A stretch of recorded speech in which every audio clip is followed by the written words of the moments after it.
Assalamu alaikum. Walaikum assalam. Nice to see you. Nice to see you too. How are you, Al Jihad? I'm good. And what about you? I am good too. আজকে আমরা কিছু কথা বলবো। তুমি তো জানি ইংরেজি ভালো পারো। হ্যাঁ, আমি তোমাকে কিছু পরিচিত শব্দ বলবো যেগুলার মাধুর্যতা বৃদ্ধির জন্য আমরা যদি ওইটা না বললে পরিচিত শব্দগুলো অন্য শব্দগুলো বলি তাহলে আরও ভালো শোনা যাবে। বাক্যের মধ্যে যদি ওই শব্দগুলো ব্যবহার করি আরও সুন্দর শোনা যাবে। দেখি তুমি পারো কি না। জি। বলবো? ইয়েস, এটা হচ্ছে আমাদের না ভয় পাচ্ছ? আলসাদ কখনো ভয় পায় না। ভালো কনফিডেন্স। ইয়েস। তো আমি কি তোমাকে বলছি যে প্রথমে আমি তোমাকে জিজ্ঞেস করি টিচারের পরিবর্তে কি বলা যায়? আমরা টিচারের পরিবর্তে বলতে পারি টিউটর। Very good. যদি আমরা বলি স্টুডেন্টের পরিবর্তে কি বলা যায়? স্টুডেন্টের পরিবর্তে আমরা বলতে পারি লার্নার।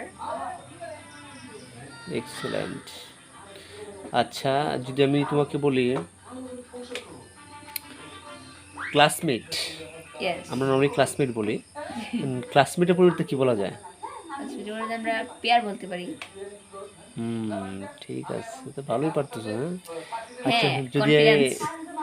আচ্ছা যারা একসাথে কাজ করে তাদেরকে বলে হচ্ছে কলিগ বলে। ইয়েস, কলিগ বলে। তাদের পরিবর্তে কলিগের পরিবর্তে কি বলা যায়? ওয়ার্কমেট। ওয়াও, এ তো বাচ্চা এত ভালো পারো, কেমনে কি? এই তো আমার একটা বড় ভাই আছে তো, হ্যালো হাসুম, তিনি আমাকে শেখান আচ্ছা এবং আমিও শিখি। আচ্ছা, ঠিক আছে। তাহলে কেউ যদি কোনো কিছু কোনো জায়গায় দেখতে যায় অথবা বিদেশ থেকে আসে তাদেরকে আমরা বলি টুরিস্ট বলি। Yes, yes. টুরিস্টের পরিবর্তে কি বলা যায়? এখন কঠিন ধরলাম। ভিজিটর। আর এইটা পারে ফেললাম।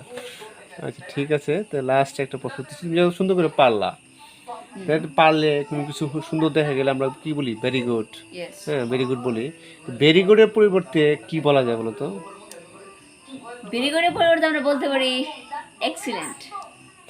আসলে তুমি এক্সেলেন্ট পারছো। তোমাকে মেনি মেনি থ্যাঙ্কস।